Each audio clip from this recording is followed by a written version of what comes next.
Mi deseo con este videíto es agradecerles a todas las mamás, las hermanas, las amigas que rezan por nosotros y por las vocaciones en esta hermosa obra de IBES Mamás. Siempre tengo presente, cada vez que aparece una nueva convocatoria para las 40 horas, mi madre me hace un llamadito, me dice: haceme el favor de anotarme, porque por ahí se le complica un poco la cuestión informática. Entonces le hago ese favor, entre comillas. Después me quedo pensando, le estoy haciendo un favor a mi madre de anotarla, pero para que ella rece por mí.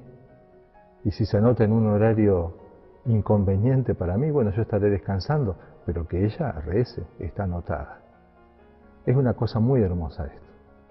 Obviamente, el rezar, Jesús lo ha pedido para todos los cristianos, que todos oremos los unos por los otros.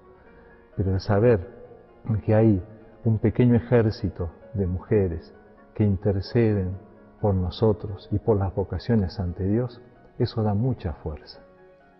El hecho de que estén anotadas, el ver esa grilla con tantos nombres durante todos los horarios, le puede dar tanta fuerza a un misionero, le puede dar también tanta bronca al infierno.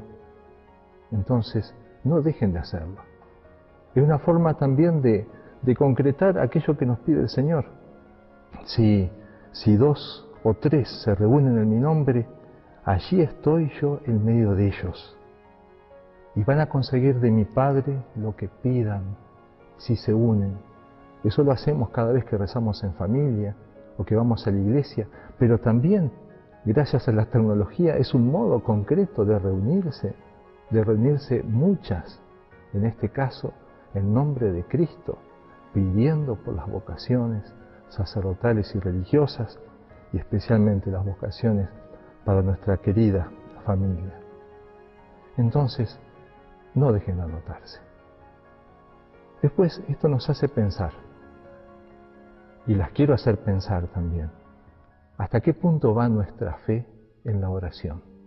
En el poder que tiene la oración. Ustedes son mujeres de fe, ciertamente, pero solamente Dios sabe hasta qué punto están convencidas de que Dios escucha cuando ustedes elevan una plegaria. El 13 de mayo del 81, San Juan Pablo II sufría el atentado. El mismo Papa dijo después: fue una mano materna la que guió la trayectoria de la bala, y el Papa agonizante se paró en el umbral de la muerte. Tiempo después, el entonces cardenal Ratzinger hacía esta hermosa reflexión, y muy sugestiva para nosotros: que una mano materna haya desviado la bala mortal muestra solo una vez más que no existe un destino inmutable, que la fe y la oración son poderosas, que pueden influir en la historia y que al final la oración es más fuerte que las balas, la fe más potente que las divisiones. Tu oración puede influir en la historia. ¿Lo crees o no lo crees? Santo Tomás habla de esta influencia que puede tener la oración. Dice él, no tiende la oración a cambiar la disposición divina, sino a obtener todo aquello que Dios tenía dispuesto a conceder por las oraciones de las almas santas. Con nuestra petición merecemos recibir lo que Dios desde toda la eternidad tenía pensado darnos. En la providencia de Dios estaba que Él quería conceder una gracia, pero siempre y cuando hubiese un alma que la pidiese. Y es así.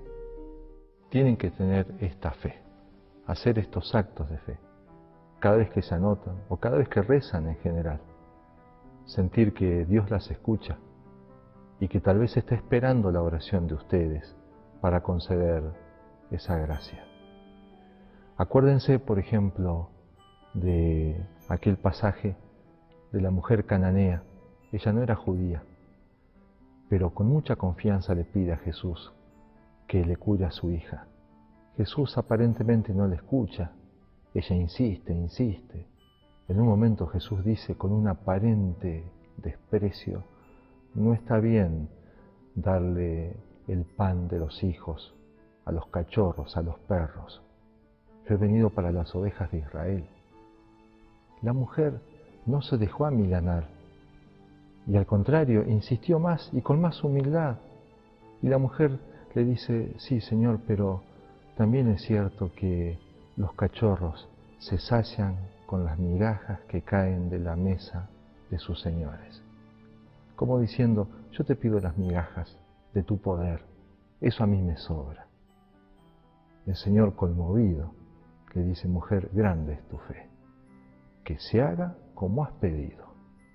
Y San Juan Crisóstomo indica esto. Miren cómo Jesús le concede esa gracia, y con esa frase: que se haga como has querido. Esa frase suena a aquellas frases de las primeras palabras del libro del Génesis: hágase la tierra, hágase el firmamento. Y el firmamento fue hecho.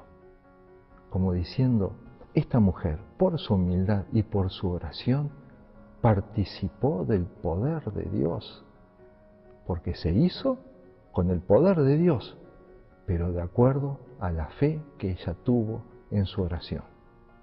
Por eso, entonces, entender esto.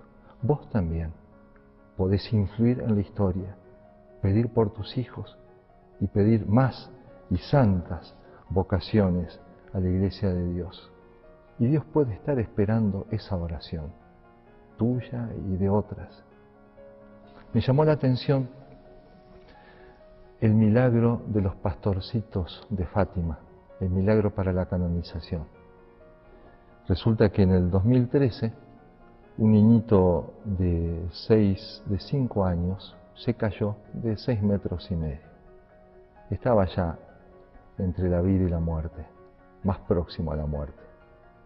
Los papás empiezan a pedirle a la Virgen de Fátima, acuden a un Carmelo, hablan con una monjita que atiende el llamado de ellos, les ponen la situación.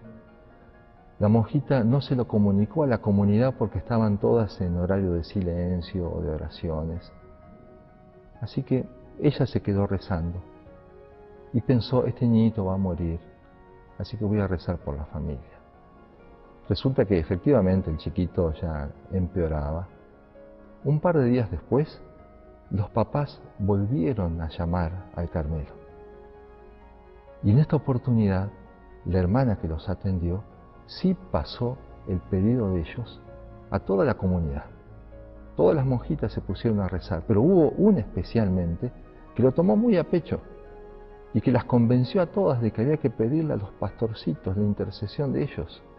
Y corrió a la reliquia de los pastorcitos diciéndoles: tienen que salvar a este niño, porque es niño como ustedes.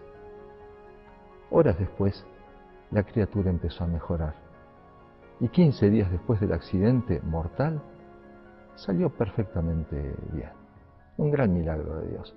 Pero miren cómo Dios esperó que esta hermana comunicara a la comunidad, que todas se pusiesen a rezar, que esta monjita fuese a los pies de los pastorcitos e intercediese.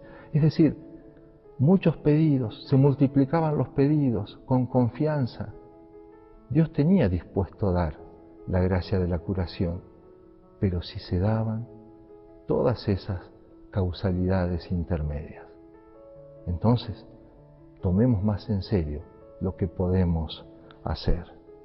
Y, ¿qué decir cuando no estamos pidiendo una curación o no estamos pidiendo una mejoría en el estado laboral, sino que estamos pidiendo lo que el mismo Jesús pide? Porque es el mismo Cristo el que nos ha pedido que recemos: la mies es mucha y los obreros pocos. Rogad pues al dueño de la mies que envíe obreros a su mies. Estamos sintonizando con el corazón del buen pastor. Estamos pidiendo lo que él mismo le pide a su Padre. Entonces, a pedir con mucha fe, para que Dios envíe más obreros a la mies.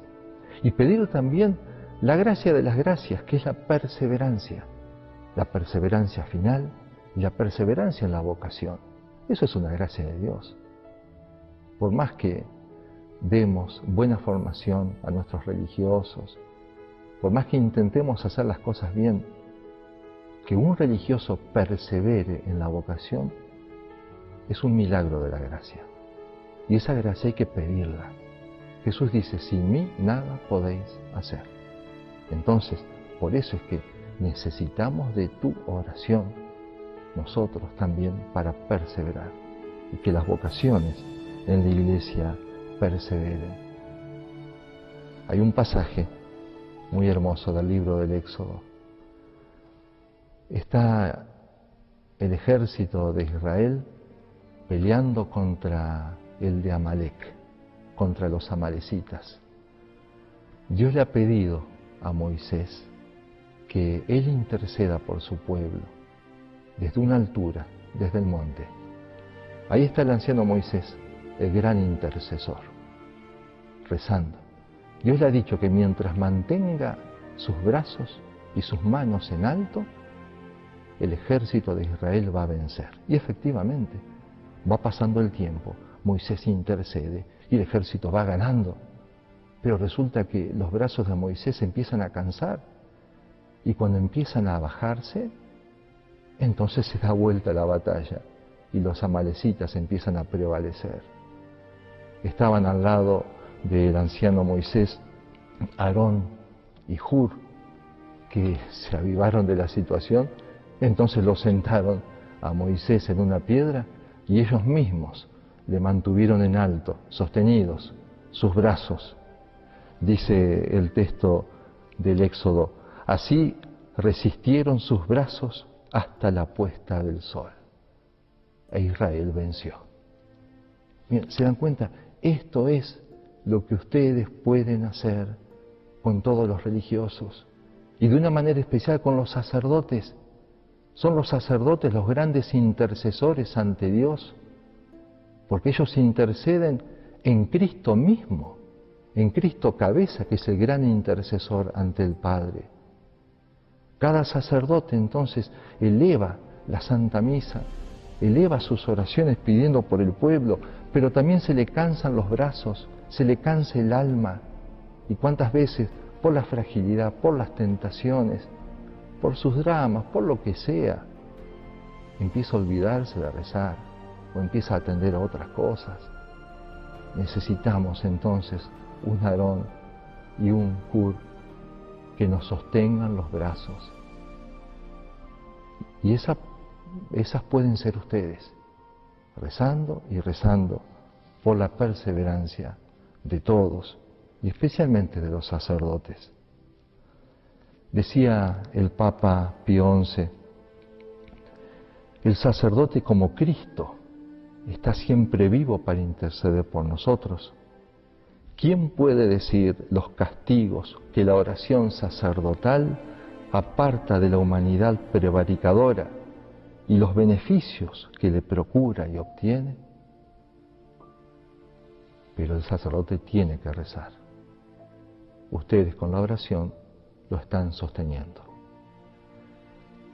Les mando la bendición a todas, les vuelvo a agradecer la generosidad y la fe que tienen al ponerse a rezar así por las vocaciones.